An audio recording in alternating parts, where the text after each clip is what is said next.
السلام علیکم بینندگان محترم، هموطنان عزیز. برنامه اطلاعاتی نبض دانشگاه را با فراگیری نویدهای دانشگاهی که دوام ماه نوامبر به وقوع پیوستند پیشنهاد شما می‌نماییم. در استودیو با شما سینا غفوری. نخست توجه کنید به سرخط خبرها. تجلیل روز پرزیدنت و سالگرد اجلاس 16 شورای عالی جمهوری تاجیکستان. کنستیتوسیا سند مهم دولتی. پرچم رمز خودشناسی و افتخار ملی. رشد ثمرناک فعالیت سیاحی، برگزاری سمینار ولایتی در دانشگاه. دستاوردهای دانشجویان در رشته علم و ورزش.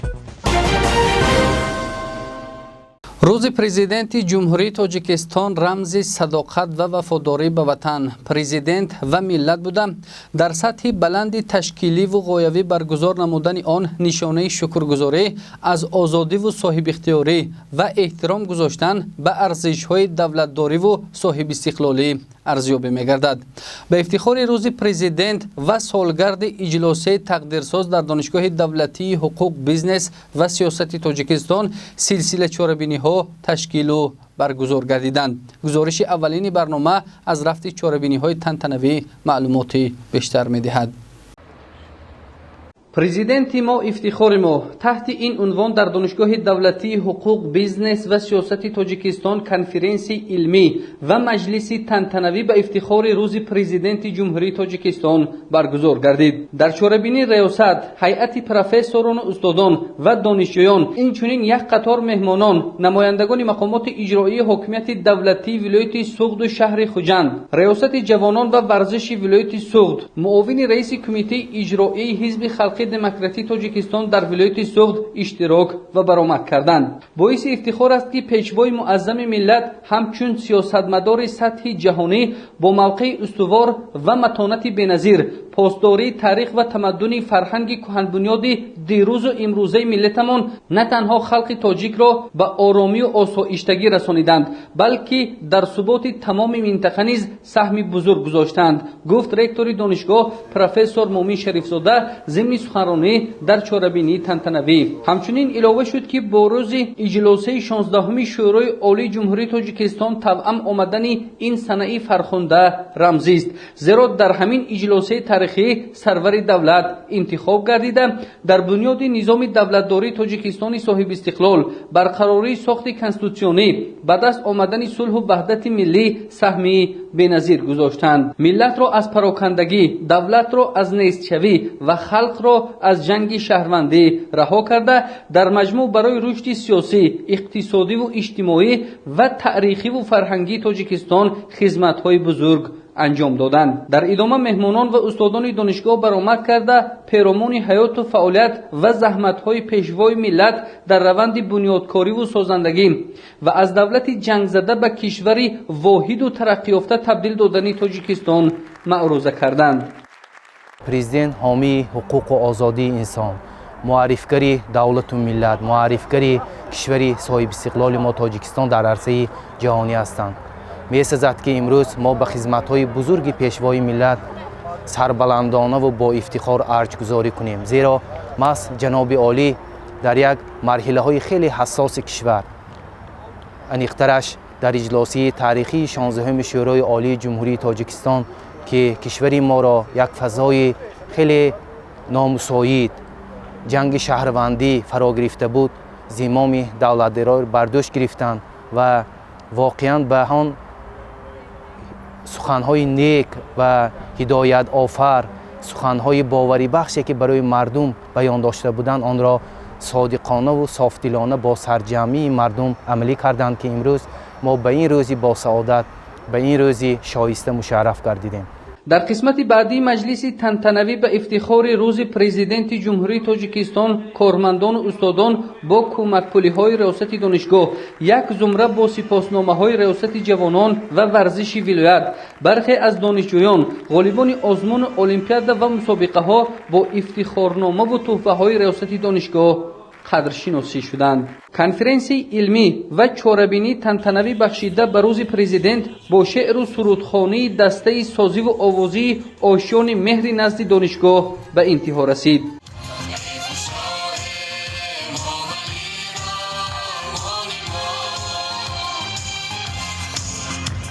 در روز پرزیدنت جمهوری تاجیکستان اینچنین جامعه مهنتی دانشگاه سرجم گردیده با حس بلند خودشناسی و افتخار ملی و احترام و صداقت به وطن و پیشوای ملت این روز واقعا تاریخی را تجلیل کردند.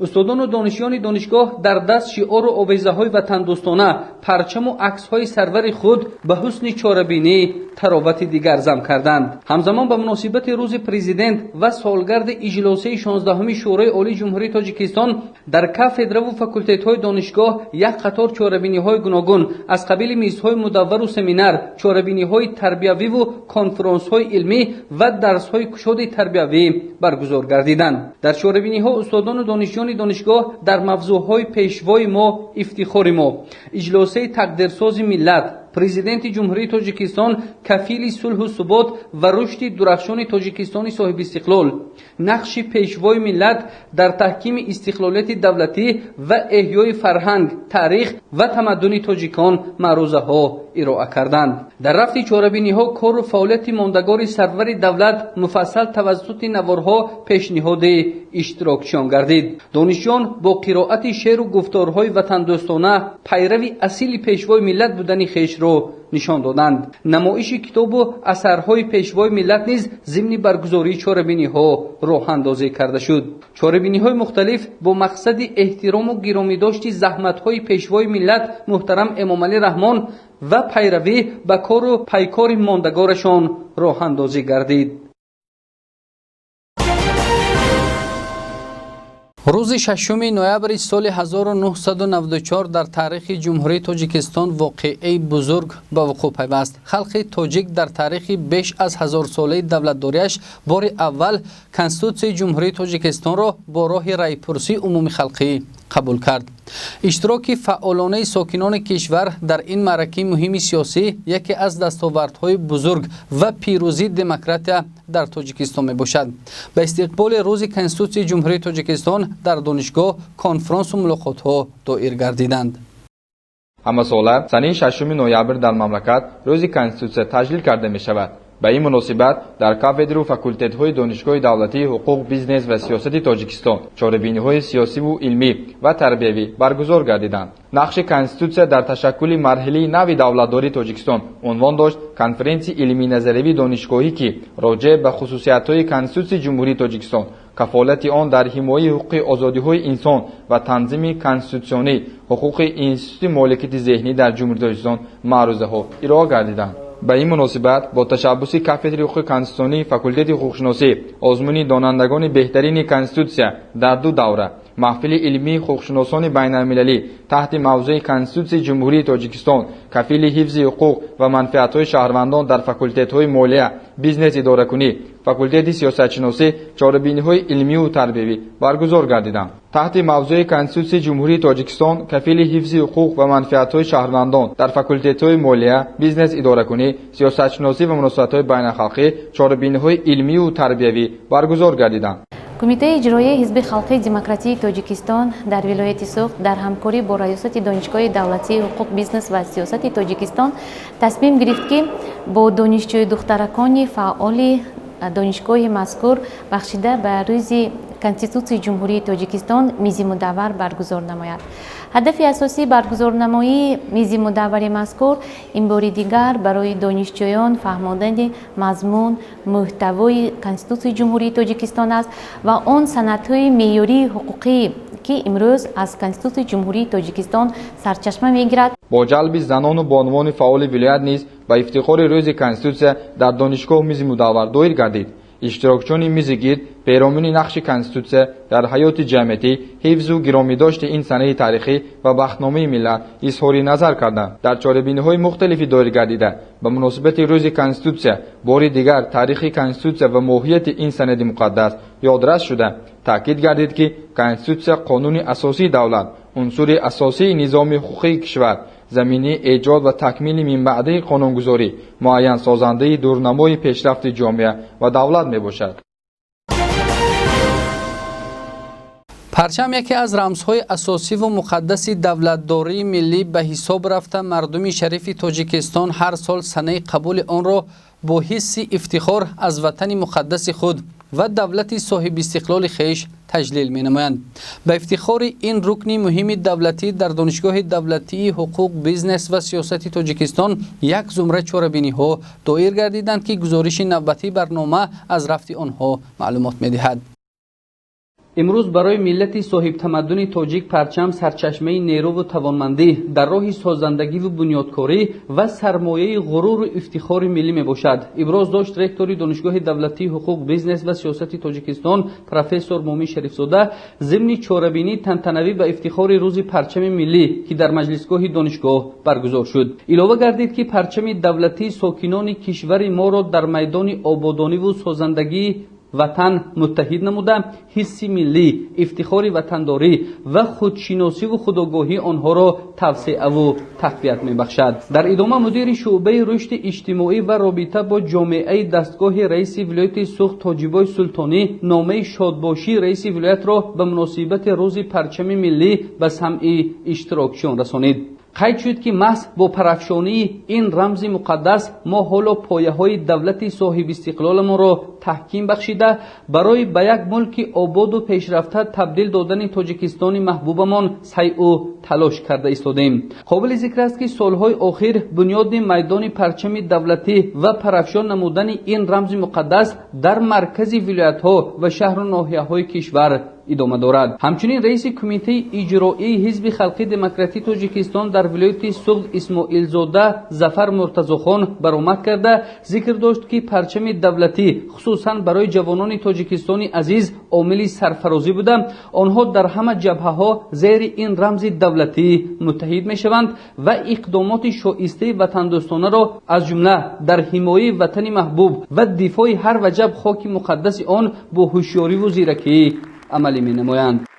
با افتخار بزرگ امروز ذکر می نماییم که پرچم جمهوری تاجیکستان این رمز سعادتمندی، رمز پیشروی دولت و ملت به شمار می رود. امروز چطوری که گفتیم در سراسر کشور این روز سعید، این روز پرچم جمهوری تاجیکستان با یک شکوه و شهامت خاصه تجلیل می گردد و امروز ما می بینیم که در کوچه ها، در شهر و ناحیه ها، در تمام تشکیلات و مؤسسه ها برافراخته شده از پرچم جمهوری تاجیکستان.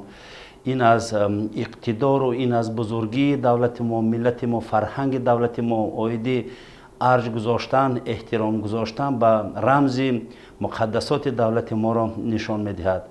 به استقبال روز پرچم ملی در تمام فاکولته‌ها و کافدراهای دانشگاه نیز چاره‌بینی‌های مختلف تحت عنوان پرچمت پرافشان باد تاجیکستانی عزیز، پرچم ملی رمز خودشناسی، آزمون و ویکتورین بین دانشجویان در موضوعهای پرچم رمز استقلالیت، کنفرانسیاهای علمی و عملی با نامهای پرچم دولتی جمهوری تاجیکستان، پرچم ملی و اهمیت آن در بالا رفتن احساس وطن دوستی جوانان برگزار گردیدند. ضمن برگزاری چاره‌بینی‌ها ذکر شد که جای سرفرازی است که امروز پرچم دولتی تاجیکستان در سراسر عالم پرتوافشانی کردند، نشانه از مردم صلح‌خواه و تمدن‌ساز و کشوری در حل مسائل گلوبالی موفق ما میباشد. قرض فرزندی و وظیفه شهروندی هر یکی ماست که پرچم دولتی این رمز استقلال و آزادی، اتحاد و سرجمعی، وطنداری و وطنپرستی و هویت ملی ارج گذاریم. باید ذکر کرد که در روزهای تاریخی قبول گردیدن پرچم دولتی توانست احساس گرم وطنداری را در کاشانه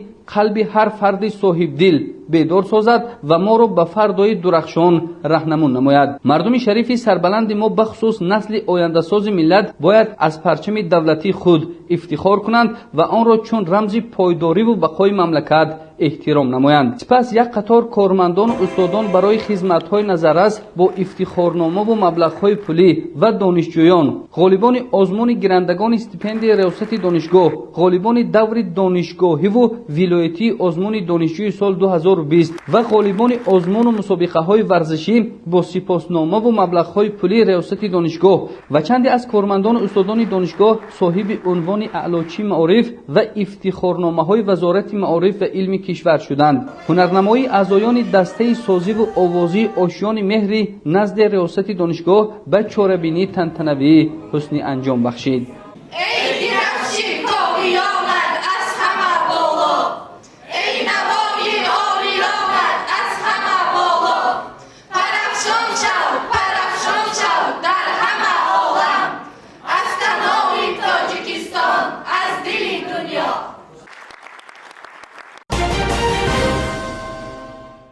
طی سالهای آخر حکومت مملکت برای رشد ساحه سیاحی دقت ضروری داده ایستاده است. در این زمینه بخشیده به اعلان گردیدن سالهای 2019-2021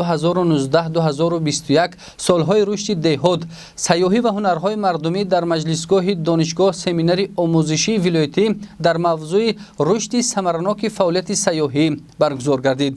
در کار سمینار یک زمره متخصصان و نمایندگان تشکیلات‌های سیاحی اشتراک و برآمد کردند. در مجلسگاه دانشگاه دولتی حقوق بیزنس و سیاست تاجیکستان سمیناری آموزشی ولایتی در موضوع رشد ثمرناک فعالیت سیاحی بخشیده به اعلان گردیدن سالهای 2019-2021 سالهای رشد دهات، سیاحی و هنرهای مردمی و روز کنستیتوسیای جمهوری تاجیکستان برگزار گردید. در کار سمینار عالمان و متخصصان، نمایندگان شعبه رشد سیاحی، مقامات اجرایی حاکمیت دولتی ولایت شهر و ناحیه‌ها و تشکیلات سیاحی اشتراک و برآمد کردند.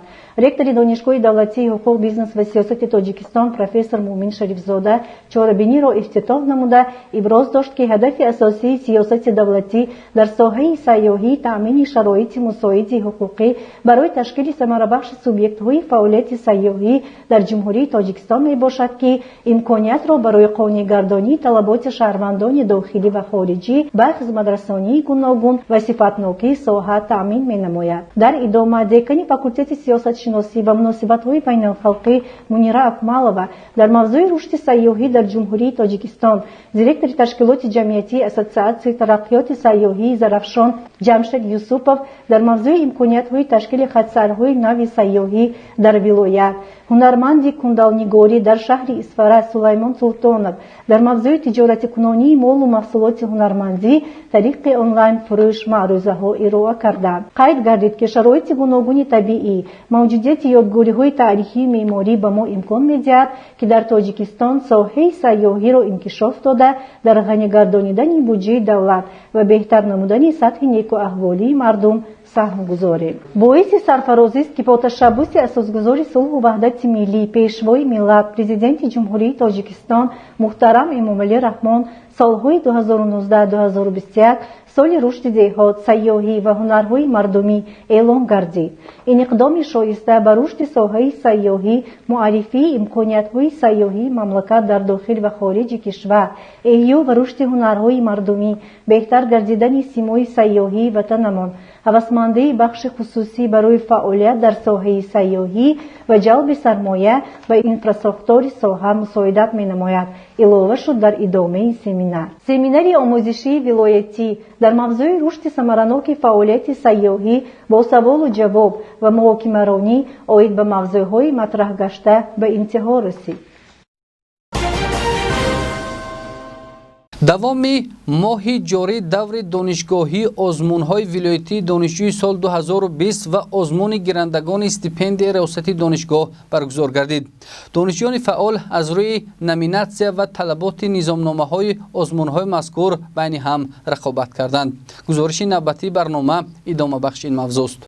رектор دانشگاه پروفسور مومین شریفزاده برآمد کرده افزود که دور دانشگاهی آزمون ولایتی دانشجوی سال 2020 در پرتو دستور و سپارش‌های اساسگذار صلح و وحدت ملی پیشوای ملت پرزیدنت جمهوری تاجیکستان محترم امامعلی رحمان و با تشبث مقامات اجرایی حاکمیت دولتی ولایت سوخت تحت رهبری رئیس ولایت رجب‌بای احمدزاده با مقصد دریافت دانشجویان بهترین در سمت علم آموزی، فرهنگ دوستی، خویشتن‌شناسی، میهن پرستی، فعالیت آنها در حیات سیاسی و جمعیتی و دستگیری و هوسمندگردانی آنها راه اندازی می‌گردد. همچنین نماینده مقامات اجرایی حاکمیت دولتی ولایت سوخت میرزا طاهر نبیев شرکت ورزیده اظهار باوری کرد که دانشجویان دانشگاه دولتی حقوق بیزنس و سیاست تاجیکستان در دوره نهایی آزمون مذکور فعالانه شرکت ورزیده صاحب مقام افتخاری خواهند شد. سپس 15 نفر غالبان دور فاکولتتی آزمون مذکور برای پیروزی به دور دانشگاهی بین هم رقابت کردند. اعضای کمیسیه از روی شرط‌های خودمعرفی، سطح زباندانی، سطح دانش‌های سیاسی، حقوقی و تخصصی به داوطلبان بهاگذاری کردند.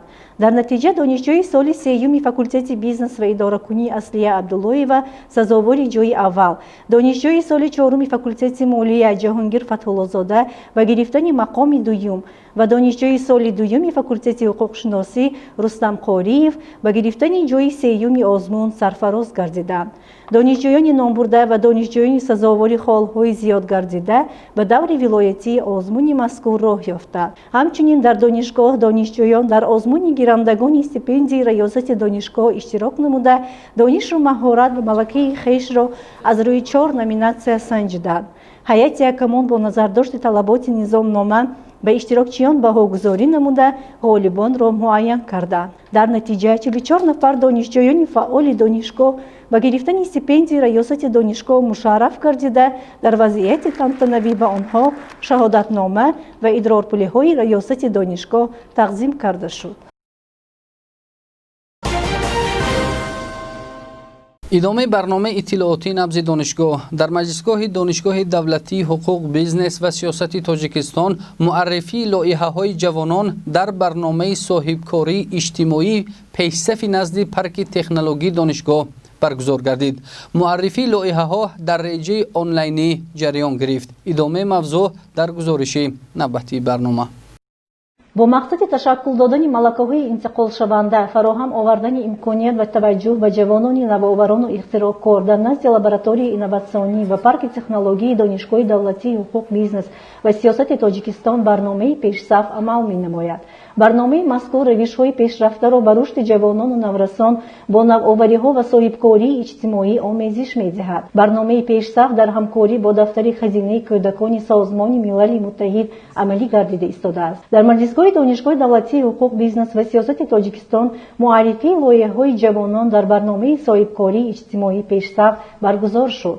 در معرفی لایحه‌های جوانان رکتور دانشگاه پروفسور مومن شریفزاده، معاون رکتور اوید به رابطه‌های بین‌المللی پروفسور دوران باباجانов، مدیر شعبه بین‌المللی دوسنت کاملجان شریپов و اشتراکچیان لایحه شرکت نمودند. با تشبث هماهنگساز برنامه پیشصف، دیرکتور پارک تکنولوژی دانشگاه عبدالرحمن محمودov دوام 4 روز در دانشگاه سمیناری آموزشی بین اشتراکچیان لایحه دایر گردیده به اشتراکچیان مهارت همکاری، معاشرت، قابلیت تحلیل کنی، خلاصه براری، ایجادکاری و اینواسیونی آموزانیده شد.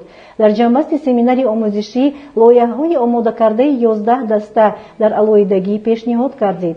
موضوع لایحه‌های آماده کرده اشتراکچیان پیشگیری بیماری‌های سرایتی بود.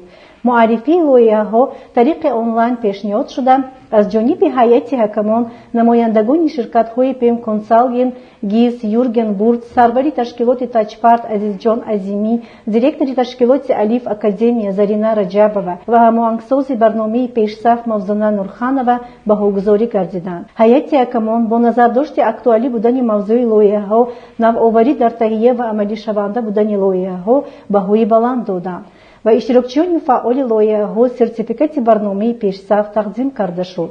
واقعاً در شرایط امروزه و خروج بیماری‌های گوناگون سرایتی، تهیه و عملی شوی چنین لایحه‌ها در سمت حفظ سلامتی جامعه اهمیتی مهم دارد.